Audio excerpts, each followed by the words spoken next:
En paraphant ces documents, l'Union africaine et l'Organisation des Nations unies se donnent un cadre légal pour agir ensemble en vue d'atteindre leurs objectifs, notamment inscrits dans l'agenda de 2030 pour ce qui concerne l'ONU et celui de 2063 pour l'Union africaine, y compris l'initiative de faire taire les armes à l'horizon 2020 de l'organisation régionale.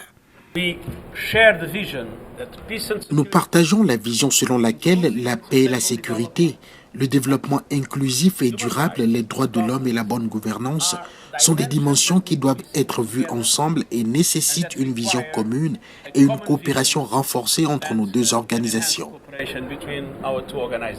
Le ton ainsi renforcé de la coopération entre l'ONU et l'Union africaine permettra d'asseoir un partenariat solide axé sur la synergie des compétences pour non seulement promouvoir la prévention des crises, renforcer la bonne gouvernance, mais aussi et surtout développer des aptitudes pour efficacement lutter contre l'extrémisme et ses conséquences dans les régions en crise sur le continent africain. L'essentiel, c'est de se mettre ensemble, de travailler, de discuter et de reporter de façon conjointe.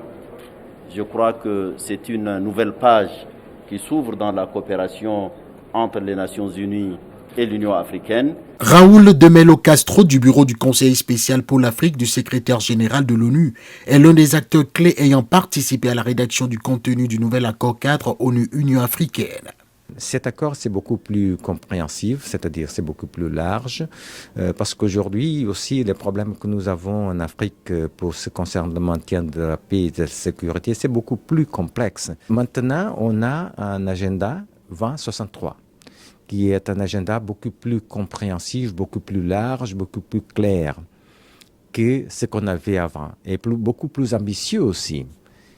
En même temps, on a les 10 ans, c'est-à-dire les 10 ans qu'on va mettre en action ces déterminations pour ce qui concerne avoir une Afrique en paix avec soi-même et une Afrique en développement.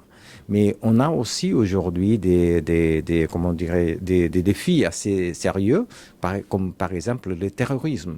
Donc tout ça, ce sont des aspects nouveaux où on aura la coopération des Nations Unies de façon beaucoup plus concrète. L'accord signé convient de la rencontre périodique des experts des deux organisations en vue d'évaluer à chaque fois le niveau d'exécution des projets communs. Pour l'ONU aussi bien que pour l'Union africaine, c'est ensemble qu'un réel développement est possible.